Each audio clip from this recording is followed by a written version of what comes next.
I'm super thrilled to talk to you because Oh, I have so many things going on in my head with all of this crazy. And I just think you're very brave. well, thank you. I'm thrilled to be able to visit with you because you're amazing. And I know the bravery that you've shown and that has brought you to this place. We moved here from Washington to get away from all the crazy. And it's here in our district. And Run, but you can't hide. you can't hide from it. This weekend, I'm having a first CRT, which is tea, like drinking tea, where I'm trying to just educate my neighborhood. Like a little cottage meeting. Yeah, exactly.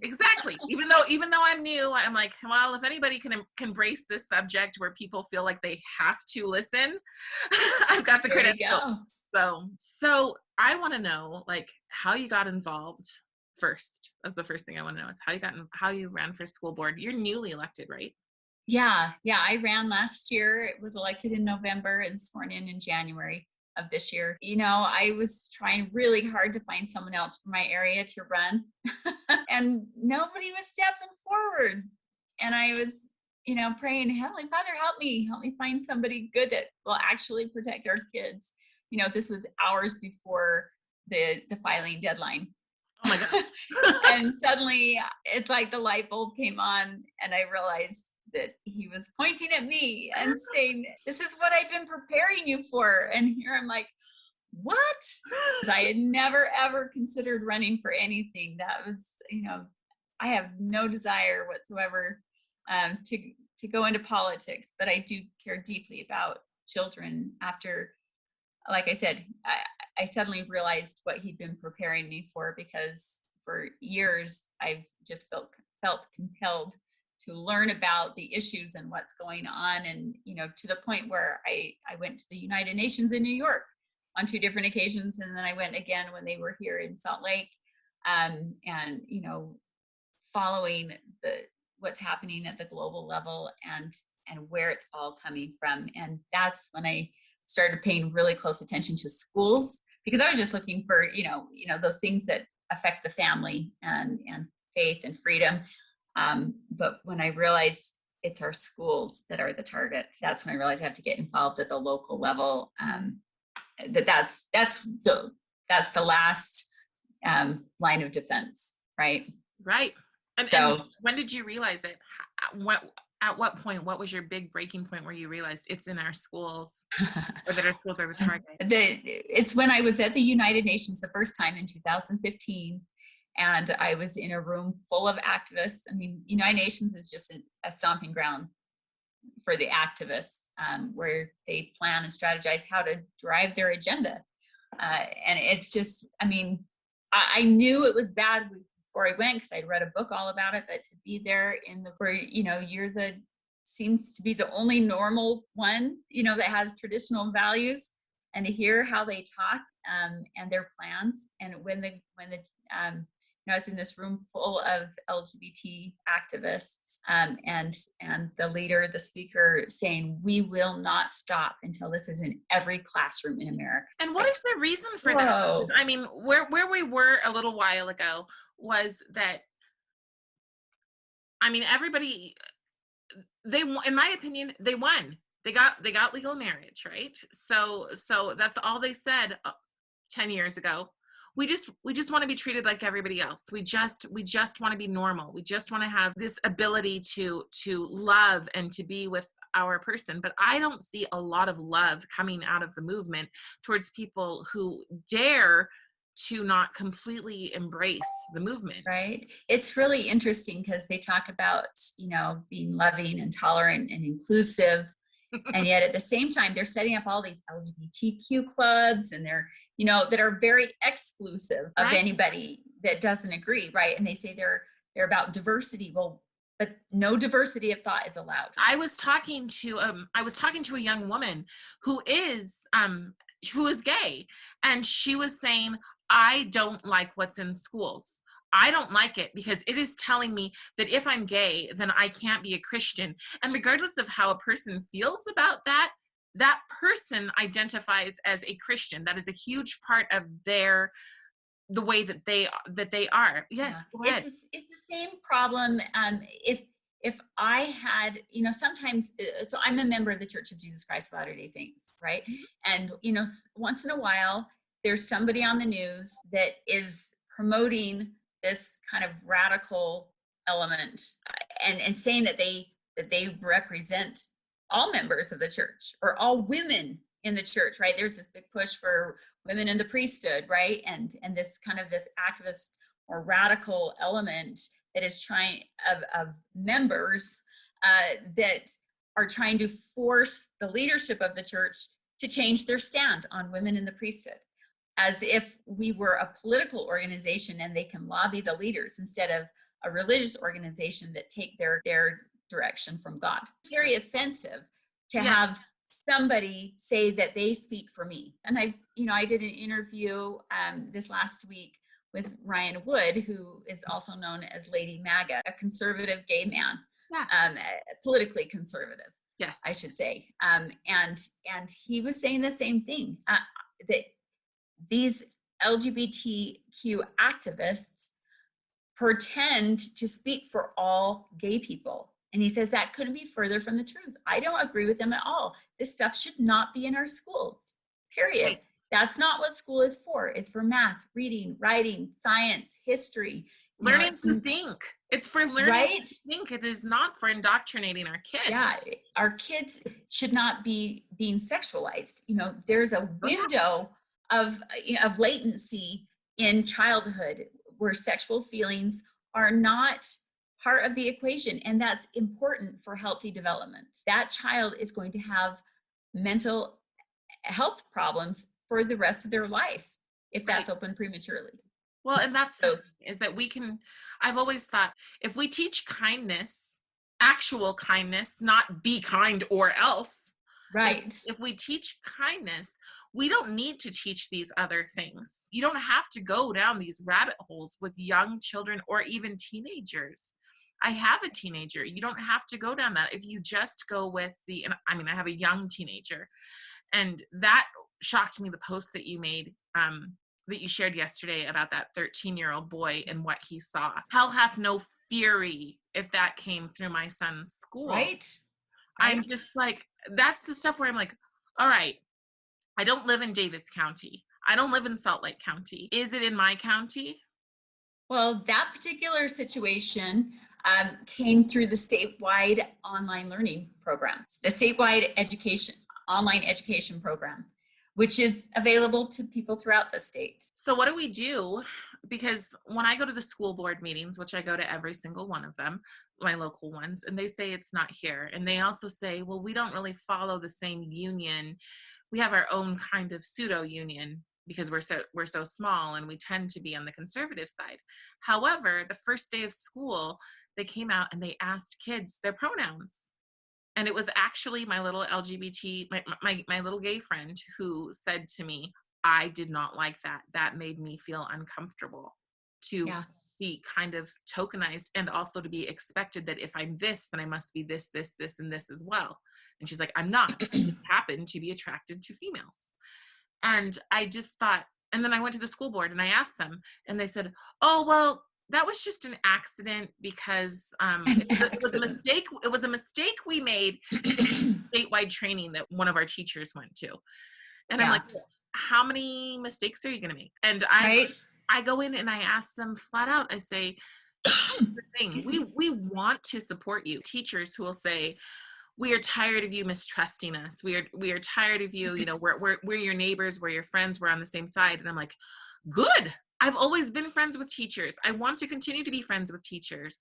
How do we support you if you won't take a stand? If you tell me it's not here, but yet you're asking for pronouns for my kids, it's here. And what else is here? I had a teacher in here recommend that I read Pedagogy of the Oppressed. I don't need to. And it's not because I'm undereducated or anything else. I don't need to. I know exactly what my background is. And that is something that I am beyond appalled that is here. That because I'm Black, I need to fit into a certain box. Right. So, they're trying to, it's all about the collective now. It's group identity instead of the individual. And whatever group you belong to, you now have stereotypical characteristics assigned to you. You have to take on as your identity. And that flies in the face of individual liberty and freedom and diversity, true diversity, right? If we all have to be put in a box based on outward superficial characteristics instead of who we are deep inside. All of us have a heart, all of us have a brain. There's so much diversity there. Unless you take away, this is identity theft. It feels Right. like rape every Right. single day. And as somebody who is a survivor of that, I literally can go down their intersectionality posts and go, yes, yes, yes, yes, yes, yes, yes, for all of these victim things. It's my choice, though, whether or not I want Right. to be one.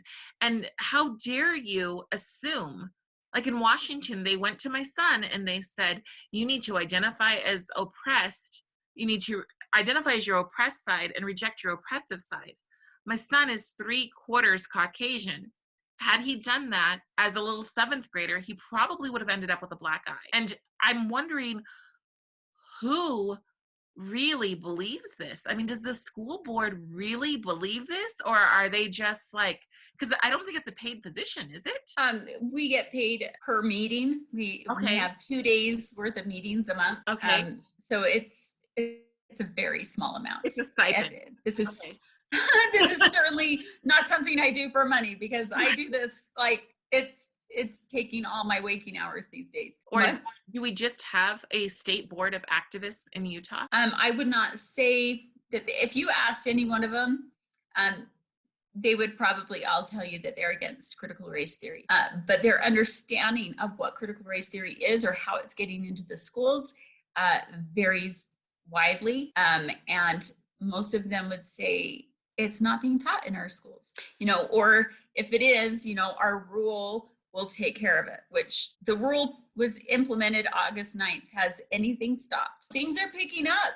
Right. I mean, things are only getting worse, and we hear more and more stories every day, and more way. And the rule was supposed to create greater transparency, but what we're seeing is more and more hiding of what is being taught from the We're also parents. seeing a mockery, because any parent who shows up and says, hey, I'm concerned, is completely just put down and diminished. And I know Marginalized. Yes. Underrepresented. When I walk into Excluded. those meetings, yes. And so Projecting. I walk in there.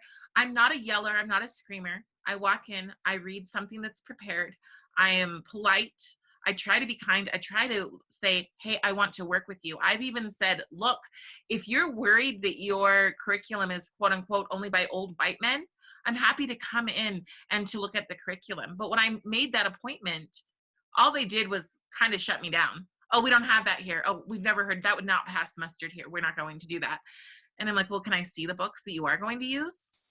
Here's the problem, how I see it. And let me just say, I'm not speaking as a board member. I'm giving my opinion and what I've come to see from my own studies and all the stories that get sent to me regularly. Our state law is great. It has wonderful parental rights laws on the books that say that the parent is the primary decision maker in a child's education, and that the school or the state is supposed to be secondary and responsive to the parent's wishes, right? Wonderful.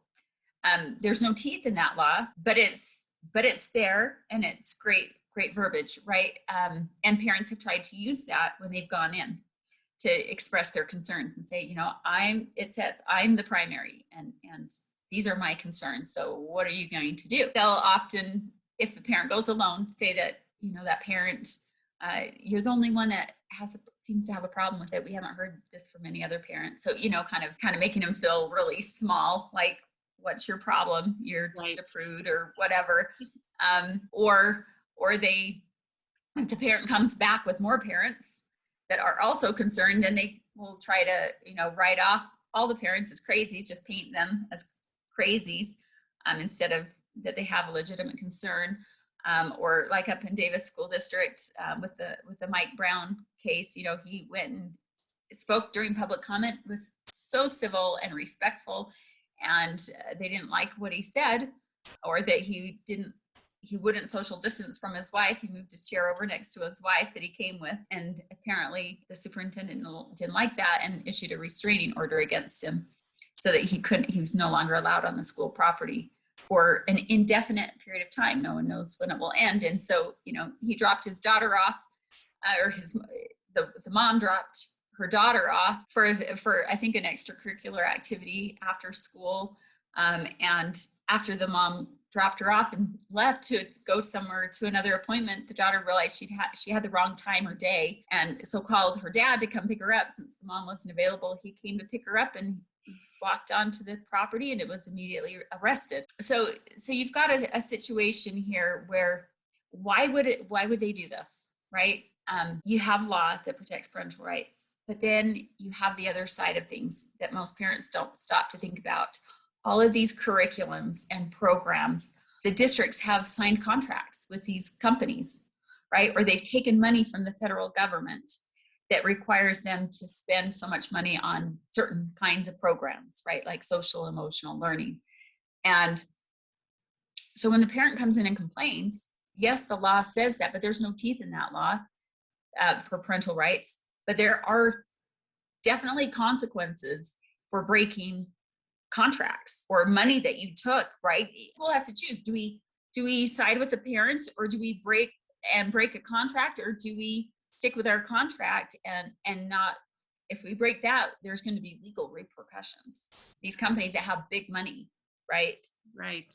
So you can see the pickle that the districts are put in. What made them decide to do it though? Like, at what point did they not know what SEL was? Did they not look at the curriculum beforehand? The companies are really good at selling them. They package these programs up with all the nicest sounding language and words, right? That any educator or parent would go, oh, that sounds wonderful. That's what I want for my child, right? If you go on CASEL's website, CASEL, there is the Collaborative for Academic Social Emotional Learning, casel.org. Right. And read, just this surface stuff. It sounds wonderful. Like, as soon as you type in equity, it's a whole nother chapter of like, wait, right? What? Yeah, if you search on their website, you don't have to dig very deep, peel back those layers, and pretty soon it's all about social justice and racial justice and equity and all of these terms, about transforming education. Yep. Transformative justice. Power, and you realize, okay, this is not how they sold it at all. They came up with social emotional learning, 2-3 years ago, and it was sold under these nice sounding terms. It said in their white papers, you can read on their website if you know where to look, and they tell you that they created this structure so that those terms are fingers on a glove, right? Then a new hand can then come in and take over, and it becomes about power. And it twists those words to mean something very different than what they originally meant. But they switch. So the board does not take the time to dig through that. Yeah, I don't think most people in education have the time to go and research all of this, and that's where the parents come in. We have time. We can, and that's what I've been doing. Before I got on it, and I feel like I try to give people the benefit of the doubt when I can. But these are smart, intelligent people. And when you actually show them the evidence and then they still deny it, that becomes a little hard to give them the benefit of the doubt anymore. Exactly. There's some teachers who will say, it's not there. I've been teaching this for a couple of years and I know it's not there. And then I go to their own, because I'm sorry, but if you comment on my page, I'm going to just click the over and take a look at your little profile. And when I take a look at your profile and it's got the fist going up, you've lost all credit with me. Yep. Because CRT is garbage. I understand what it is, and pretty well, it's pretty much been my life for the last year and a half. And I know this stuff, and I don't think any minority who is informed would ever say this is a good idea. I know that lots of people get caught up in the, it's anti-white, it's going to harm our white children. It's going to harm every single child. Absolutely. I don't understand, like, when people come and present to the board, especially the minorities who come and present, are they usually are they educated in it, and are they pro it? Because I don't understand how they could be when it says things like that we need to lower the bar so Black and brown children can compete. Well, So yeah, I mean, we've had people from, all different racial backgrounds speak to the issue, and you have people on both sides, from both, racial backgrounds speaking for and against. And you go, okay, I think it's, again, they either understand it or they don't.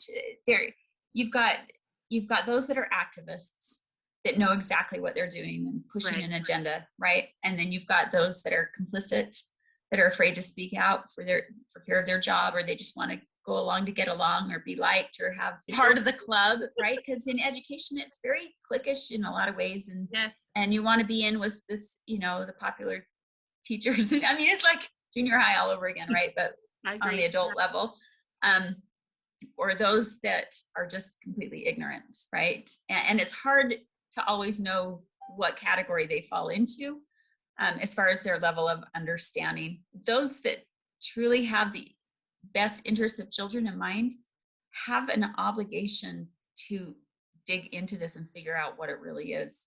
Go where the truth leads them instead of stay in this realm of denial.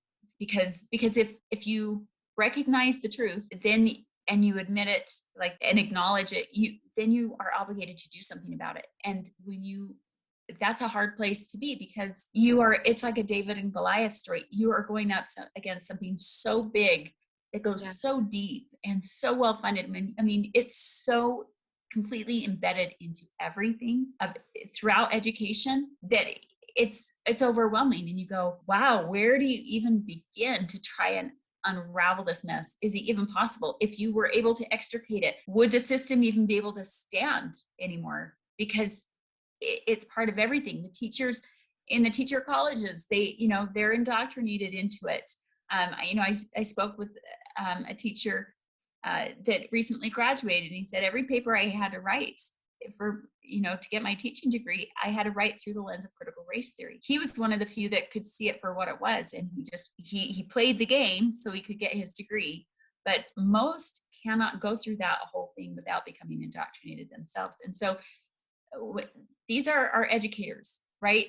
They pride themselves on being able to be the source of truth and education for all of these kids. And so for them to be able to step back and go, I have been taught lies, or I have believed all of these lies, like if it is brought to them, that's a hard thing for anybody to do, to recognize and admit that they were duped. Nobody wants to do that. I mean, that takes a ton of humility, especially when you see yourself as the smart person that shares, information. It's your job to teach everybody else, right? Right. And somehow you got duped. How many people, or that are in administrative positions, want to admit that they got it wrong? Right. Well, because they are constantly telling them things. I was reading about what they're saying in Washington State, and they're telling them, you are the experts in these children's lives. I'm like, but you're not. You don't know every nuance about my 13-year-old son. I do. And you don't know what it is like in our house. I had one teacher who said, oh, we were going to teach about Black history this month, and I didn't know how Liam would feel, but he doesn't present as Black. And I'm like, no, but Liam does know that he's a quarter Black, and he does know all sides of his history and his story. And I will cut out his name. So my son does know about his history, and he does know, he does know all sorts of history, because I think it's very important that our children are knowledgeable. It's one of the things that really bother me when they are condescending to us as parents, as if we don't want our children to have a thorough education. I just don't want a thorough education rooted in lies. And that's where I go, all right, it's been a year. A lot has been exposed. Christopher Rufo, James Lindsay.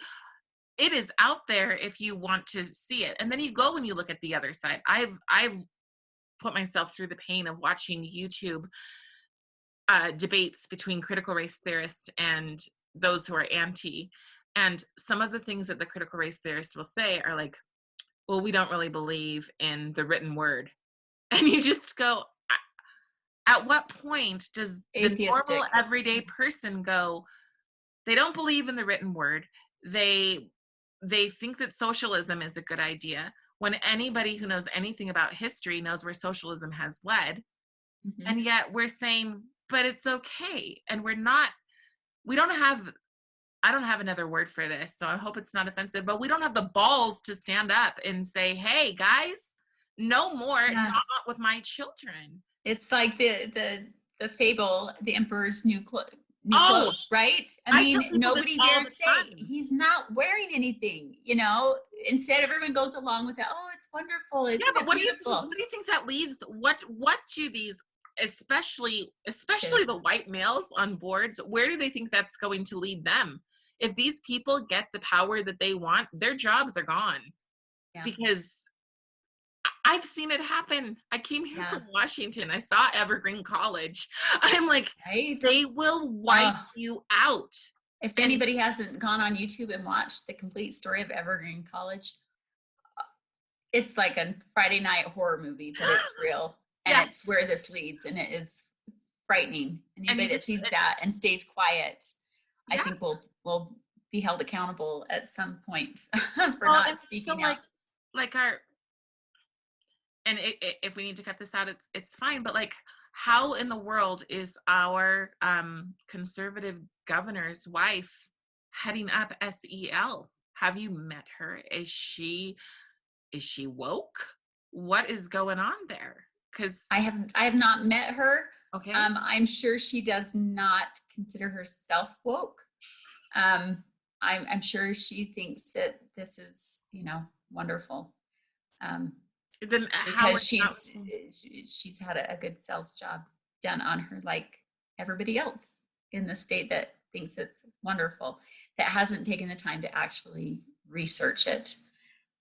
It's experimental psychotherapy on our kids, So and how? by unqualified, unlicensed individuals, and it's dangerous, and it lays the foundation. Social emotional learning was created for the purpose of preparing the hearts and minds of children to accept critical race theory and comprehensive sexuality education and gender ideology. That is So there was its always purpose, an agenda. It was yes, to change, and they say it on their Castle's website. It's about changing attitudes, values, and beliefs, and meaning those away beliefs from what they were taught at home and by their faith to what we want right. them to, the way we want them to think and see the world in order to be good global citizens. Right. They want a godless society. I mean, or they want to make themselves God. Like I feel like what they're doing is raising narcissists. And what I do on my other channel is I interview people who've aged out of foster care. They're from the worst situations possible. And this is one of the reasons I fight this. I fight this because I'm a minority, but I'm a minority, like I said, multiple ways. And this other thing is that when I interview these people, my channel is Age Out, Rise Up. And when I interview these people, it's people who've come from rock bottom and have found their way up. And the way that they find their way up is by stop identifying as a victim and to push everything out that tells them that they're a victim. And now I'm so glad you said that. Schools. Now you want to come into our schools and teach kids who are not. I mean, that is their core identity. The bad things that happen to them is who they are. Well, and also the things that have happened to them are bad things in the first place, because you're taking people, Utah, if one thing that it has, one reason that we moved here is because it's so family value oriented. And so you're going to take those family values and turn them into bad things and say that parents are roadblocks. Yes. And how are we okay with this? At what point do we say this is garbage? I mean, it's called critical thinking. And I think they've killed that successfully for a generation. Well, they just have, they've co-opted the term critical. They tout critical thinking all the time in CRT, right? No. But they mean look at everything through a negative lens. Right. Be hypercritical. Be critical of everything. Well, I was that's not what critical. We need to start calling it clear thinking. Right. Instead of critical thinking. Well, I was listening to an interview with James Lindsay, and he it was somebody who had left the woke, who he was interviewing. And he said he came from a home where his mother was like mommy dearest, just a disaster type of home life. And he said so many of the people who are pushing this, the activists, come from that. The problem is that then they start looking for other people who will repeat that, who will validate them as long as they're part of the collective. Right. But as soon as they step away and they start to go, well, that doesn't work for me, they're completely ostracized. And these Right. people who tout constant kindness are some of the most vitriolic, just really awful people who, like, it seems like that's what drives them. And that I seems like wish it's I very could, empty. yeah. I wish I could share the notes that I get from people through the backdoor messenger on my Facebook. People that I'm not friends with it send me stuff through the back door, and oh, it's so nasty. It's so horrific. You go, I feel my heart breaks for these people, because I think they've either been pulled into that victim mentality and told that they're victims, or they did have bad things happen to them and they're letting it define their whole life Yes. instead of letting it refine them. Yes. Challenges. We all have challenges. Every one of us has challenges, and we have betrayals, big or small. We have, that's what life is, right? It's a series of challenges, and how you learn to deal with challenges, whether you let them help you grow and become stronger and better, and you choose to be happy and grow through it and past it and rise above, or whether you let it define you and make you into a smaller, more self-focused, miserable individual that can't see outside themselves. Right. Yeah. I can't imagine. I mean, everything we've ever learned about how to succeed is the opposite of what they want to teach our kids, and the opposite of how they live. I'm like, why would anybody choose to be miserable? This idea of killing God, what are we going to replace that with? Even if you don't believe in God, even if you don't believe in God, there's a big difference between somebody like you sitting on the side receiving all of this hate and being able to feel pity, whereas, like, we feel bad for them. We feel empathy for them. We feel like, oh gosh, why do you have to feel that way? Can't you release it and have some joy in your life? Whereas a lot of them wish us death. I mean, they wish the absolute worst and vicious things. And you go, why would that ever be attractive? Well, the founders said that this government was made for a religious and a moral people, and is wholly inadequate for the government of any other. And that speaks to the spiritual nature of this battle and the importance of forgiveness. These traits, or these principles that we learn through the gospel of Jesus Christ. He came and took upon himself the sins and the heartaches and the pains of all who ever lived, so that we would not have to be burdened by those our whole lives, that we could suffer and then turn it over to him, and through his grace and his atonement, he could take that pain away from us and give us back joy, beauty for ashes, right? So that we could continue to move on in our lives and not be held back the whole time. And they're trying to reverse that. Satan is the author of lies, right? And he is miserable, and he wants everyone to be miserable like himself. And so if he can keep you in that victim realm, in that painful place, always rehearsing and repeating all the bad things that ever happened to you, then and teach you that vengeance is the way to go instead of forgiveness, then he wins. Right. And he sucks the joy out of life. And we are miserable souls just like him. We might as well be creatures in hell. But we were made, man was made to have joy and to rise above that. And the gospel of Jesus Christ, I mean, we can't have this conversation without talking about this real essence. And whether you believe in him, that was his role. to come and and to sacrifice, to give his life so that we could have life and joy and not be held down A lot by of times my the answer, yes, poisonous yeah. things that would keep us from experiencing that, so A we lot can of move times on. my answer to people when they, want to pull the whole privilege card or whatever, so I say, I have red privilege. I have red privilege. I do not have to answer to any of this nonsense, is what I call it. And again, I could What do you mean, completely, red privilege? red privilege to me is the blood of Christ. I Oh, have the blood of gotcha. Christ. He died. He died so that I could have a fresh start.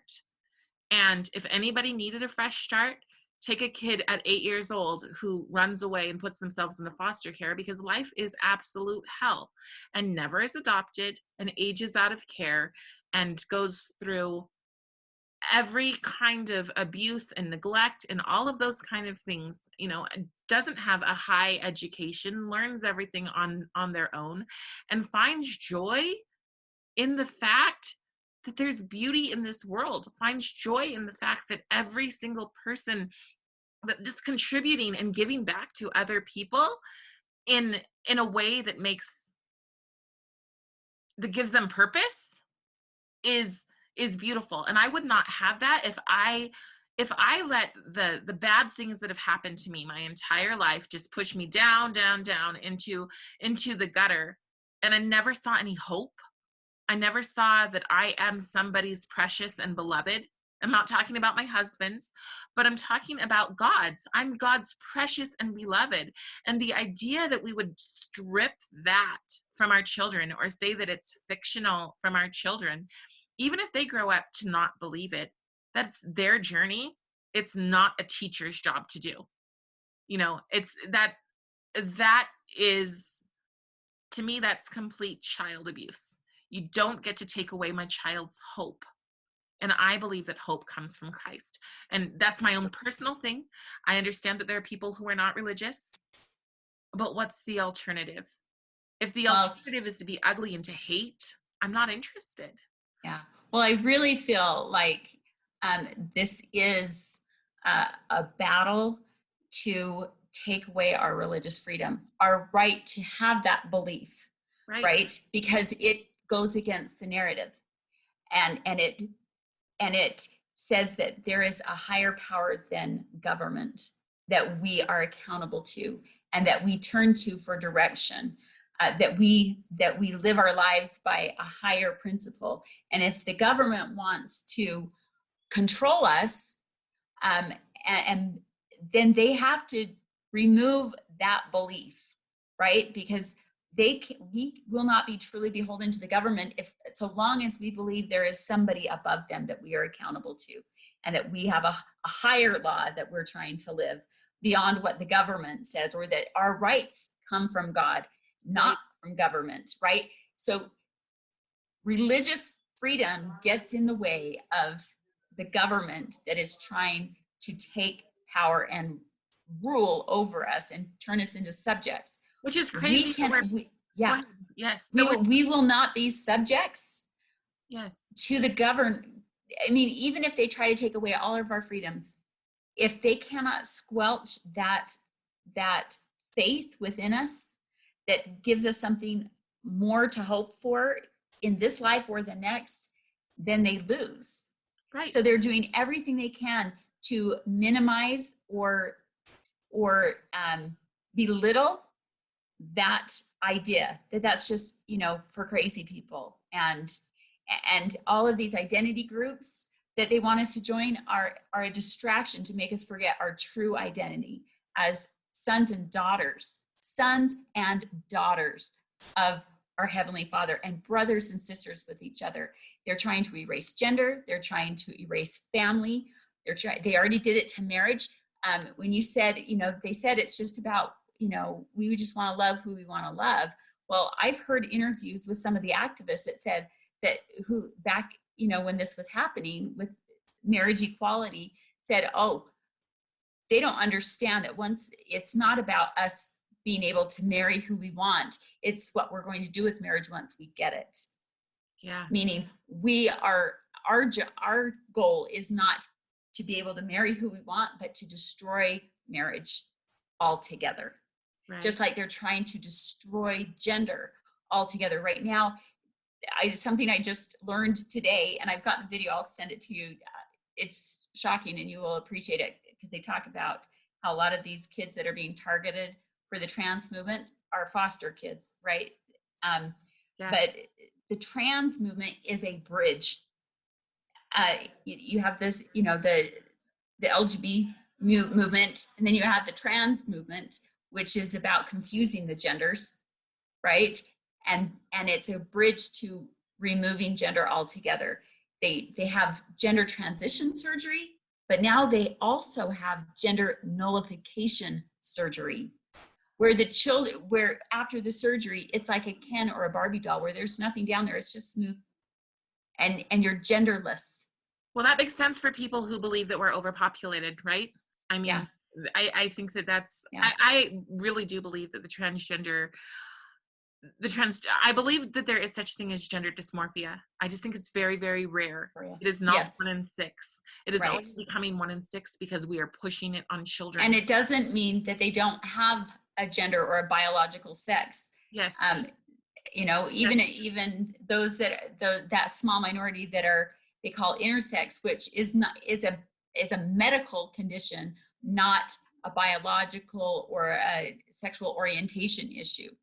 Well, Okay? I've watched so many of these videos of people who are detransitioning and how upset these kids are because they're so young and they're told it's cool and it's brave and everything else, and then they go and they have one part of the surgery done and they feel like their words, not mine, they feel like they're freaks. They're like, wait a second, I was fine being gay, I didn't need to have breasts.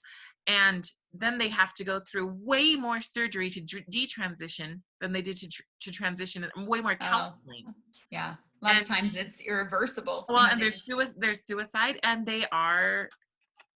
I remember in Washington, one young woman who was like, oh, my sister's trans. And I'm like, how old is she? Oh, she's 14. And I said, I have no problem with a person doing what they want to do as an adult, but a child. And they're like, well, if she wants to, she can just change it back. And they're not being educated. They are not having the proper education, it would be like going to weight loss surgery and not being told, you still need to diet. You still need to do all of these things in order to you need to know your risks before you start. Well, the idea is that they're selling these kids a lie. Yes. That they can be something that they're not. And truth, if you want to be loving, truly loving, you tell someone the truth. Absolutely. You don't tell them a lie. You help them learn to deal with reality in a healthy way and help them come to terms with reality, not create an illusion for them that you have to try and keep them in, by playing along with, and again, this is a way to pull everybody into the lie. Right? Not just those transitioning, but everybody that you're saying, you have to affirm, or you don't love them. You're not accepting. You're a bully. You're right? So now everybody is being forced to live a lie. Right. There's a great book out there called "Live Not by Lies." Yes, we cannot have a healthy, functioning society if we are promoting delusions or fables. Right. As the Bible would say. We're so on the same page. I actually am going to have that made into a necklace because I will not live by the lies. I find it completely. Well, and it destroys God's plan. We are his sons and daughters. Yes. We are brothers and sisters. There is not a spectrum. It is God's way. He created he created children, male and female. Yeah. First thing he did. It's the first thing. It's the first thing. So they're trying to corrupt God's plan. And he's the creator. He sets the boundaries, and they're trying to twist everything. It's crazy. From marriage to gender. Who do this? That a lot of people will claim to be Christian or whatever, Catholic, LDS, whatever, or mainstream Christian. They'll claim that, and then they go towards that wokeness, and you're just like, but that is not, because just real blunt here. The Bible says, if any man comes after me, he must deny himself. If we are creating a society of narcissists, we are not denying ourselves. We are doing the opposite. And you cannot follow Christ and follow yourself, or follow the government. Or, I mean, yes, obviously you can follow the government if the government is godly. At a certain point, though, you go, it is up to, I will not live by life, period. I won't live by lies. So, and that's just right. And you said it earlier. I mean, you said something to that effect earlier. And it made me think of, at one point we were finishing our basement, and we were putting up walls, and, you know, the studs, and we were having to drive, you know, those frames, into the cement floor with, you know, with a power gun or whatever you call it, you know, the nail, it shoots into the cement, right? You have to use like a cartridge to, you know, this compressed air to drive it in. And we got the whole wall up, and of studs and several others. And as we put up the other walls, you know, as you know, the wall turns, and we realized it's off. It's slightly slanted. The wall was just barely, it wasn't totally square. And we thought, well, when we first put it up, but it was already driven into the cement. And the only way to fix that is to take a hacksaw and try to saw off each screw all the way down the line, which is really hard. Not fun. You know, between the wood and the cement. I mean, you make bloody knuckles as you're scraping the floor trying to, you know, and we were just like, yeah, well, it's not that big a deal. It's just a little bit off. So we started putting up the other walls, and pretty soon we realized everything is off, because we started with one wall that is off. Now all the walls are slanted, and we can't, the drywall doesn't fit together. Nothing squares up. And we realized we have to undo it all. Right. And it was a ton of work. We tried every which way to try and find a way to not have to do that. But in the end, if we wanted straight square walls, we had to start over, and we had to do that painful work. And I've thought about that many times, and how if we build our life on a lie, it throws everything in our life off. Yes. If we want to get square and have things go right in our life, we have to live by truth. And which means sometimes we're going to have to face the hard realities that we bought into a lie, or we told ourselves lies until we believed them. And that's really painful. It takes a lot of humbling, and a lot of work sometimes to undo, but it's worth it, because otherwise your life is a mess, and you can't fix it until you get to the root of the problem. So and that's the lie that you built. What I discover here, is that so many people just want to put their heads in the sand and say, oh, it's not here, we're fine, we're comfortable. It's easier that way, right? Exactly. Because they think it's easier, but in the long run. When your kids are, I met a grandfather who paid for college for all of his grandkids, and he's like, they are all woke leftists. Found it was a major investment in error, huh? Yeah. And so how do we, like, when I have this CRT event, you know, like, I want to gently expose my community to what's going on. So what would you suggest doing that would be the most delicate way? Because I do not want this fight. I do not, you know, we are not publicizing the address. People have to send us an email in order to get the address. So, and I mean, like I said, I live in a tiny little town. It probably wouldn't be an issue, but you just never know. And so I think starting with true principles. Yeah. I think identifying true principles is a good place to start, so that you can then compare everything else to those true principles.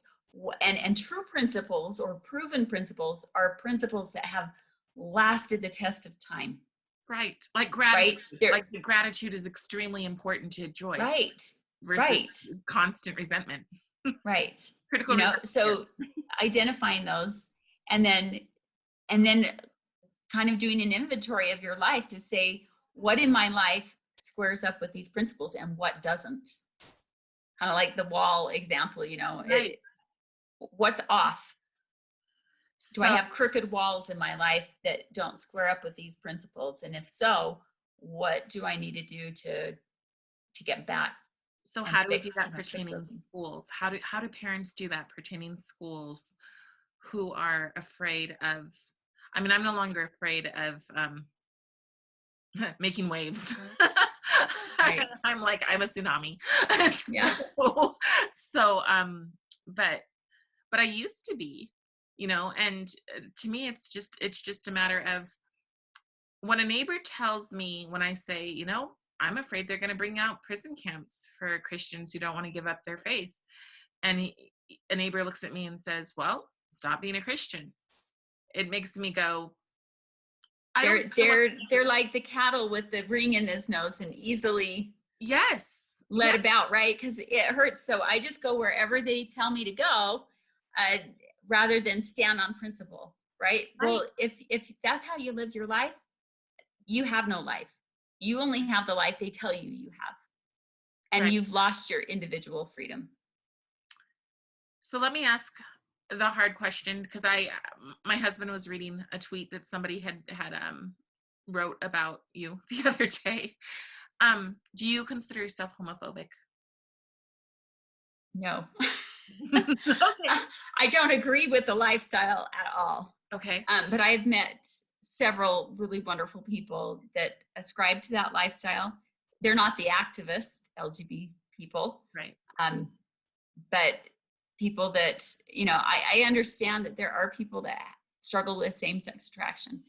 And whether they were born with that struggle, or whether society groomed them into that struggle, I would be very curious to find out. And everybody's an individual, and they all have their own life story and path, and they may not know themselves because it's become so infused into our society, that it's hard to know whether or not they would have had that struggle had it not been for stuff in society that was constantly planting those seeds. Would they have even ever thought of it had it not been everywhere around them, right? So, but wonderful people nonetheless. Like I said, I did the interview with Ryan Wood the other day. It was a wonderful interview. I thoroughly enjoyed it. I think he's a wonderful person. He's a great person. My belief is that it's a sin to live that lifestyle. Does it? I have my own sins. We all do. We're all sinners, right? And some of our sins are more apparent than others. Does that mean I don't like anybody unless they're perfect? Well, I have a lot of friends. I wouldn't have any friends if it took being perfect, right? Right. And I wouldn't be a good friend because I'm not perfect, right? So it comes more down to, you just don't believe sex ed should be in schools at all. Is that right? Correct? Is that I think that's the parents' role. I think that's absolutely the parents' role. What about the argument that some parents are actually abusing their children? Or like, I know a lot of times when people are, when they're like in relationships and they're not married out of wedlock, a lot of times like boyfriends and stepfathers abuse the children. So do you think that they should have some amount of knowledge at school? I think teachers are already trained to recognize if there's potential abuse going on, and they have a process for dealing with that. And those are the exceptions and should be dealt with as exceptions. They shouldn't legislate to the exceptions and make it the rule for everyone, right? Because you end up traumatizing a whole lot more kids, instead of just learning to recognize the signs of abuse, and then that's what you've got school counselors. They can pull in the parents. They could, if there's actual abuse going on. Yeah. There are other avenues to deal with it, but that's not the role of the teacher. The teacher is trained to recognize it and then turn it over to those who can then handle it, who are trained for that. Yes, I totally agree with that. As somebody who is recommended or is a whatever, lost the word, mandated reporter, Yeah. and I work in schools, and I just think that when we're bringing things to kids that they don't even know about, so and why are we the ones introducing them to these things? Right. In Washington, they had Pride Day at school where they passed out rainbow shirts to the kids. And for those kids who chose not to wear them, that isn't fair, because maybe they didn't make the choice, maybe their parents made the choice, or maybe the kid did make the choice because it makes them feel uncomfortable. There are kids Right. who naturally are like, that doesn't make sense to me. And But why they're being we're gonna, told that they're not loving if they don't wear it, that they're yeah, not an ally. where we're at That's right now is wrong. they're using ally and they're using loving to bully people into acquiescence. Yes, to go against their religious belief Yes, and their family and values. if you do that a little bit and a little bit, like the way that I don't believe that every single Nazi started out as a Nazi. I think that a lot of Right. those people were just like, Little by little. I just need to remain comfortable. I just need to remain safe. I've got to keep my job so that I can provide for my Yeah. family. I don't want to upset anybody. I don't want to upset anybody. So Exactly. they capitulate little by Little little. by little. And before they know it, they're willing to do atrocities. Yeah. And I think that is a place where we are heading. When you can have LGBT and BLM flags in your schools, but the American flag is offensive to some teachers.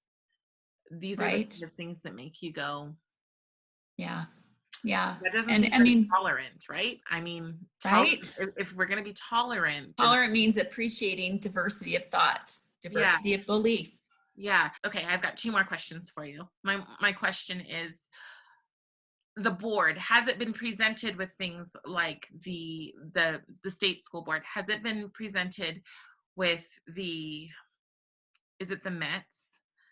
Anyways, the big diagram of what whiteness is, that whiteness is being on time, that whiteness is having Um, an industrial spirit. Are those things presented at the board? And if they are, at what point do they go, yeah, no? so we had a diversity training back in April that was put on by our board's equity director, Casey Dupart. I think she's not here anymore. But that was the first diversity training that I have been to. I didn't want to go, but I did want to find out what was in it. And she did not disappoint. It was full on critical race theory. We thought it would be a watered down version that they would use to try and sell us on all our schools need to have this training, right? But no, it wasn't. They had the white supremacy pyramid in it, which is much like what you were talking about. Yeah, and I know our access committee, which is like the equity team for the school board, they last fall, probably October, November, they had a whole bunch of documents attached to our board agenda that we could still go back and pull up, and the documents are all critical race theory. I mean, they had the intersectionality chart, they had videos, they had, the whole 9 yards. And you can access this, or you can yeah, anybody that goes on and looks at our old agendas from past meetings can find it in, it would be attached to the standards and assessment committee meeting agenda. But all of those documents are there, and yet they're like, no, we're not pushing CRT. Well, all the definitions, everything, it's there. And they had, so the access committee or advisory committee makes recommendations to the board, and they made 5 recommendations to the board that the previous board at the end of last year voted on. accepted all 5 recommendations. The first one was that we would create a resolution denouncing racism and embracing equity. And that was, we knew that would end up being bad. So Jenny Earle was really proactive and put together her own resolution to try and, counter or be, get ahead of what our staff might write or access committee might write for that resolution. And she included a lot of great law, Utah code in it, and made it as positive as could be. A previous board member at the time also submitted a second draft that was 4.5 pages of complete woke gender push, CRT pushing resolution, and it was horrific. And then a third, they were polar opposites, and then another board member brought forward a third draft to try and find to work as kind of a compromise between the two, because they were so extreme, and they went with that one, but a little bit of the radical one got inserted into it with all of the negotiations, and that little bit that got put in is part of what they're using as a bludgeon over me to silence me. So that little bit of woke was, she had to pick the most important part and get it in so that it could be used down the road to silence dissent. Right. And there was like 4 other things, including the professional learning development rule, which is now known as our anti-CRT rule, which started out as a pro-CRT rule on equity, diversity, and inclusion. Equity, diversity, and inclusion in professional learning, and it had all of the definitions. And then the House and Senate passed their resolutions at just that right time, when parents were complaining about all of this stuff in our schools, and told the state board, you have to deal with this. And so they took that pro-CRT rule, what was going to be a pro-CRT rule, and had to flip it and make it look like an anti-CRT rule. And that's what ended up passing, but it was cleverly crafted by the Access Committee and a member of our staff, which he explained when he spoke to the Jordan School District board. They asked him to come out and explain the rule to them after it passed, so that their administrators and educators would know what to expect. And after about an hour of explaining it, he said, well, in sum, you can keep doing things as you've been doing them. This doesn't really change anything. So, and he said it was very carefully crafted. So this is why nothing's changed. That's why I put forward my amendment that was, 20 pages, and it had a whole list of words that they said, oh, she's trying to ban words and she's trying to ban the teaching of accurate history. When if you actually read the amendment, it said nothing of the sort. Before that big list of words, it said any of these words, if taught through the lens of critical race theory, may constitute a violation of this rule. Meaning it's meant to protect the integrity of the words, the true meaning of the words, because they're being hijacked and twisted, right, to mean the opposite. Like empathy was a big word that they were upset over, right? She's trying to ban empathy. What a terrible person, right? But when you realize how they're using empathy through the lens of critical race theory, in Salt Lake City School District, they're literally segregating kids by race and ethnicity in order to teach empathy. Another teacher or another parent from Granite, she said, my daughter came home and was telling me all about this kid at school, and after she was talking for a while, I said, wait, now who is this friend? Is it a girl or a boy? I can't tell. And her daughter said, well, he is a she, but she wants to go by he, so in order to show empathy, I have to call him a he. Yeah, right. Right? You have to go with the lie. You have to play the game in order to show empathy. Of the world, right? I mean, right? And so they capitulate, right? Because the kids don't know better. They just were like, okay, well, this is what they taught us. So that's the other problem, is that this whole system is geared to pit parents against their kids and to tell kids that their parents are old-fashioned, that they don't understand, that the parents are dumb and the kids are smarter, just like we heard from the Lehigh teacher that got fired, right? Your parents are dumb. And as Right. soon as you realize that, the world will open up to you, right? So the parent or the child is put in a position of having to choose between two authority figures in their life, their teacher or their parents. Who am I going to believe? Who am I going to, well, and who's the kid with for the most time out of the week? Right. Right? So who are they more likely to go with?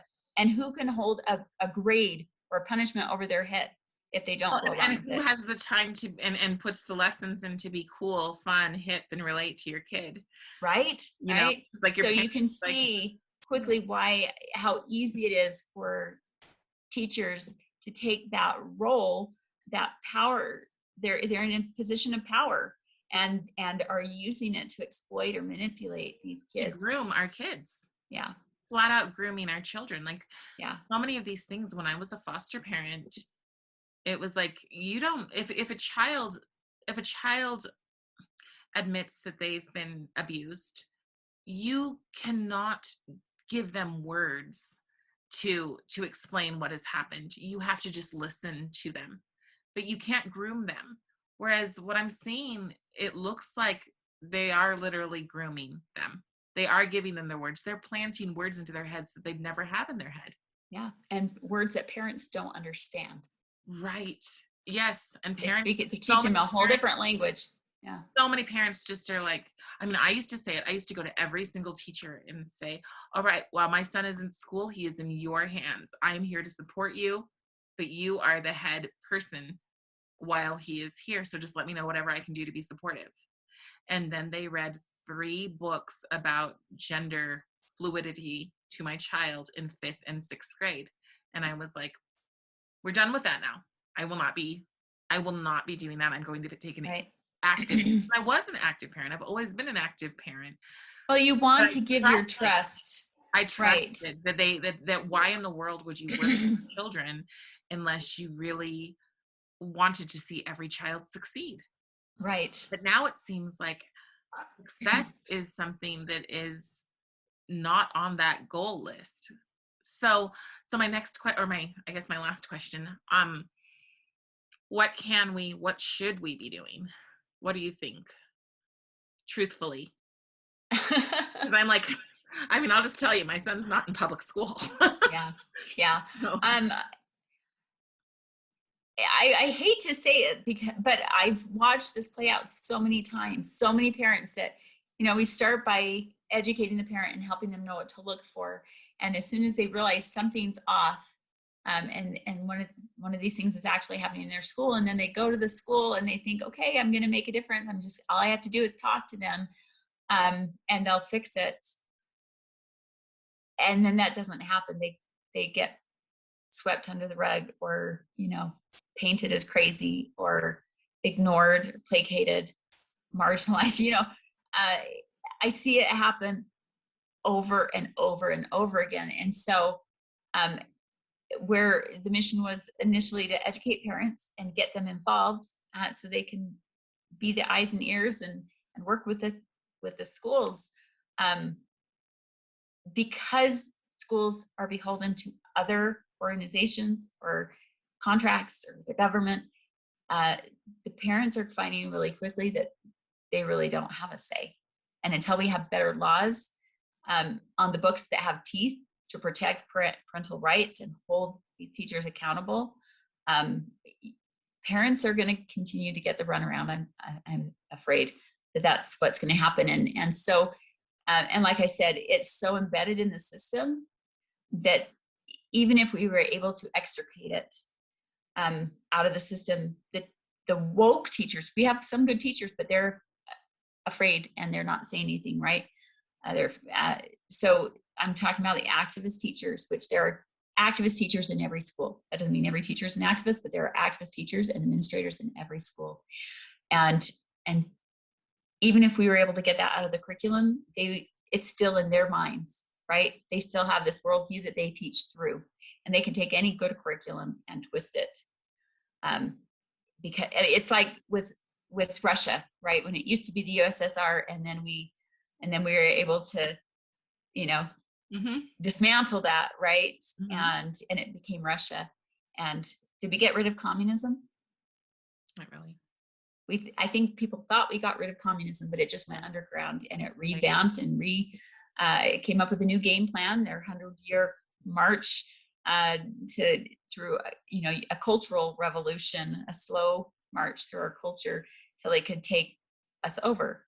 And we're at the end of that phase. And they have played their cards, and our education system is quite literally in a free fall, and I don't know how to restore it. They want to disrupt and dismantle the system, and they're doing a bang up job of it, to turn it into a Marxist, communist form of education. And I don't know how we fix it unless we just let it crash and then start over, or we set up a parallel system that is separate, that we, so while the one is falling, we provide a different. How do we do that if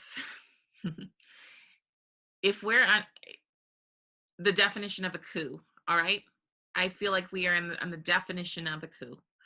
So I don't think that we get to change the laws, because I don't think that our votes matter too much right now.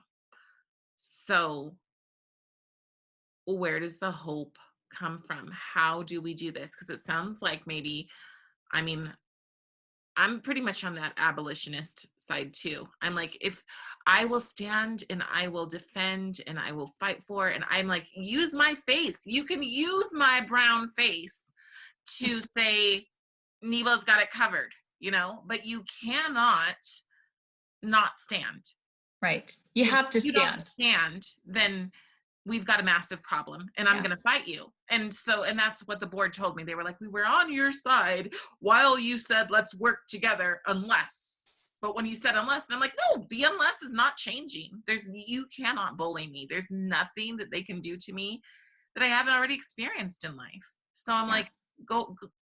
There's nothing that's going to happen here. So I'm like, right. What can I do? I can educate the community. If you haven't ever read about the Cloward and Piven strategy, I would highly recommend looking that up. What is that? Can you say that again, please? The Cloward and Piven strategy. It was created, decades ago. The whole plan was to overwhelm the system, right? Which is what we're experiencing right now, and that's why everything is just, dumping on us all at once, and everyone's like, whoa, where is this going? And we're all of us are just trying to keep our heads above water, right? They've created this tsunami. They're super well organized and well funded, have been for a long time, and most of us are just waking up to it, right? And how do you get organized that fast? Well, I'm here to say God can organize us fast, right? When I got attacked early in the year, at the beginning of the year, that I had literally just prayed for a parent army. I was like, Heavenly Father, this is so big. It's so deep. How can just me make any difference? It's like a 30-head hydra that we're fighting, and you cut one head off and 10 more grow, and it just gets bigger every day. It's like, I literally said, we need a parent army. Heavenly Father, we need a parent army. They've created this tsunami. The only way to stop a tsunami is with a counter tsunami, a tsunami of our own, to neutralize it or overtake it. And I have watched God's hand this year organize the masses in a way that we've never seen before. You've got liberty groups popping up all over. You've got these little cottage meetings happening in towns across the state and country of concerned parents saying, wait a minute, what's going on and what can we do, right? That should give us all great hope, right? Utah Parents United in a matter of months has grown from, almost nothing to 18,000, and has groups all over, in every district, every school district in the state, and are educating people, and people are listening and wanting to get educated because it's coming home to them. Their own children are having these experiences, and they're trying quickly to understand what is happening, and so that's huge. The fact that in less than a year's time we have been able to get organized and start making an impact. We are having an impact. People are showing up at their board meetings. The teachers, the administration, the board, the local and state boards are having to react, right, to all of these parents. They don't know what to do with it. They're flustered, but they are having to listen because there's enough of us now. I mean, the teachers union, I think they're like 30,000 strong in Utah. That's been like the most powerful education entity in the state that has been controlling much of what has happened for the last many decades. And we are already almost Over two-thirds half. of what they are. All it takes. Wow. We've Awesome. got the legislators' attention. They're listening to the parents. Right. They're and responding. They pass the resolutions against critical race theory that put pressure on us as a board. They're running legislation this next session on critical race theory. They are listening to our concerns and realizing that there are issues that need to be addressed. So there is hope in that way, that because I mean, if the parents become more, if the majority of parents stand up, there's so many more of us than there are teachers unions or teachers or administrators. When the people take back their role, when parents take back their role and stand together, miracles can happen. And whether it's miraculously we figure out a way to fix the problem, or we create a new system and let the old one crash, whatever it is, or people just pull their kids from the schools and start homeschooling and organizing together to give their kids the kind of education they need in order to preserve faith, family, and freedom. That's amazing. That's awesome. Can they, what are the laws? Like, can you do cottage schools here? There are already groups organizing homeschool co-ops or micro schools or micropods that are independent of the school system and the laws that dictate how things work in the school system. That's awesome. Yeah. We chose a charter that is, we chose Carolyn's charter. American Preparatory Academy. Yeah. Yes. And there is Very good. no way that like I will drive him to the big one when he's older, because we probably won't get a larger one here.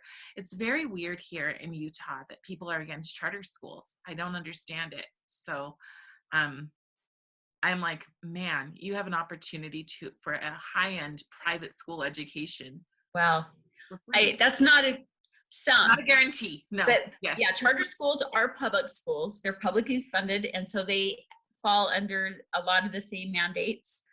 But they were created with the idea that they could have their own unique mission and kind of follow their own, do things to the end of, to that end, to fulfill their Somehow we're managing school, so far. Like we don't have, I don't know. I mean, I guess our charter is literally based on patriotism. So yeah, but a lot of charters started with that idea in mind, and they last about 5 years. You have to have real fighters in your charter school to keep the state at bay. Otherwise, it's only a matter of time before you become just a glorified public school and you're required to do all the same things that the public school is. So, and that's what happens with most charter schools in Utah. They just become almost no different than the public school, just because of the powers that be and the way it was structured. The idea when they were originally created, charter schools were supposed to be like the test bed for coming up with the best innovative ideas for education that then would be taken from those experimental schools and implemented into the public school to make the public schools better. But that hasn't happened. That hasn't happened. In fact, the state, the public schools, or the state board or whatever, continue to suppress the uniqueness, those positive features of the charter schools, so that, they're just homogenous with. And why is our board like that? Because you would think that you would take these ideas, our the kids at our Yeah. school, they're like, their reading levels and their math levels are, and yes, they love our country. Like Yeah. we read we read, I think you read. Yeah. I was there. Yeah. I helped Yes. read. It was wonderful. It was Yes. wonderful. So I was like, oh, if all schools could be like this, it's a I completely really, different world yeah, when you walk into it that really school. is. Like my son Yeah. came in and was just like, oh my gosh, mom, yes. And it's been, for your 12-year-old to come in and do that, and he just felt that burden of, Lifted. Yeah. 'cause they're like, it was like they didn't want him to learn. And I do feel that way for like some of my Yeah. nieces and nephews, that it's, you don't care if they learn. Like my nephew was like, oh, I turned in all of my work late and I still graduated, so whatever. And I'm like, Yeah. what Well, response? they're dumbing it down, just like, is it Oregon where you lived? Washington, Seattle. Washington. Was it Oregon that just changed the law so you don't have to take a test to graduate? Crazy. For the sake of equity. It's crazy. Yeah, and here Murray School District, twice they've lowered, in the last couple months, they've lowered their grading scale. So you actually have to get 20% or lower to get an F, where it used to be 60% or lower to get an F. So you literally would have to try hard to fail. To fail. Like literally do nothing. Yeah. Right. In order to fail. And they said it's for the sake of equity. So if you go to the data gateway on USBE's website, you can look up any school in the state and look up what their proficiency scores are on math and reading, which is very eye-opening to see the proficiency scores. Usually the more woke the school, the worse their proficiency scores are, right? Because their focus is on all the wrong things.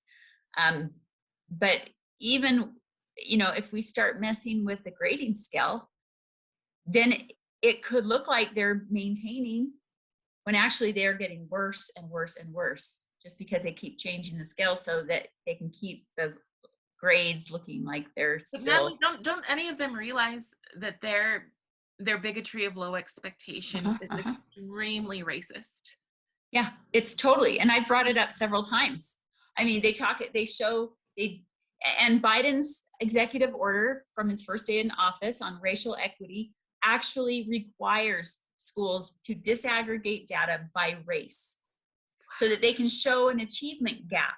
And it's the gap that gives, but if they can show that gap, then they have proof with the data that we are a systemically racist country, instead of looking at what actually is causing the achievement gap. Which might be teachers telling them that, oh, it's okay, you can't do that well because you're Black or you're brown. Right. That man should not be speaking to anybody about racism. Yeah. That's all that I can say about that. But our teachers, I have felt so violated knowing that I have been friends with teachers that the second I dared to think differently about something, I just felt like, oh my gosh, I've spent years being these people's token. Super hard thing to deal with, to realize that that I had in life is totally acceptable because, oh, I'm brown and I come from the foster system. But I'm like, I think it's an excuse for poor teaching. Yeah, it is, but it's flat out racist. If you think that your child can do better, that this group of children can do better because they're white alone, like how do you do that? How do you take people and say that they can't achieve? Right. The bar for certain kids, yes, is saying that they're not as capable and not as intelligent. Yes. And that's you fed them that racism. Forever. Yeah. You fed them that to the point that they believe it, to the point that they get on my channel and they tell me, how dare you believe we have free will? And I want to just vomit at the idea that people think they have no free will because somebody has been brainwashing them to have such low expectations for themselves. Yeah. For that, to believe that I can't do it, so I'm not even going to try. And the world owes me a living. Yes, and that the tokenism in Utah is atrocious. When they came out with the new license plate, I was just like, was he ever here? The Martin Luther King license plate. I'm like, Oh, I haven't even seen it. oh yeah, there's a new one. The governor got out and said, oh, we've got this for equity. We've got an equity license plate, Oh, and it's brother. Martin Luther King. And I'm like, oh my, See? So he's admitting right there. When they say equity, they mean race. When they yeah, say everything needs to be centered on equity, all our teaching needs to be centered on equity, what they're saying is everything has to be taught through the lens of race. yes, yes. And Everything. intersectionality, I think Yep. is better, Yep. because I think that people get Marxism. hung up and say that, it's just anti-white. It's not anti-white, people. It's not anti-white. It is anti-human. It is anti-success. Yep. People who Yep. everything It's anti-America, very, anti-American ideals. The very very much. things we are founded on is what they're trying to destroy under the guise of equity. Yes. And it is just evil, the deception that they're trying to play on Yes. us. So you can go along to get along, or you can take a stand and say, not on my watch, because like Ronald Reagan said, that we're always only one generation away from losing our freedom. And do we want that to be under our watch? And so our kids live under communism, and our grandkids and don't remember what it was like to ever live with freedom. Yeah, Right. this is where we're at. And that's why, they can say what they want about me and they can reprimand me, but you know what? It's our freedom that's at stake. It's our family. It's our faith. We too much is at stake. We can't afford not to speak up. And stand, because I don't want to live on my knees. I definitely don't want my son to live on his knees. And we have to stand. We have to stand, or we will be living under the misery of some of the other countries who've already implemented this. This is not new, people. We have had Mao, we have had Stalin, Hitler even studied from the Frankfurt School. We have had all of these things have happened before. We have to. We cannot afford to be comfortable. We cannot afford to be lazy and complacent, because these are our children that we're fighting for.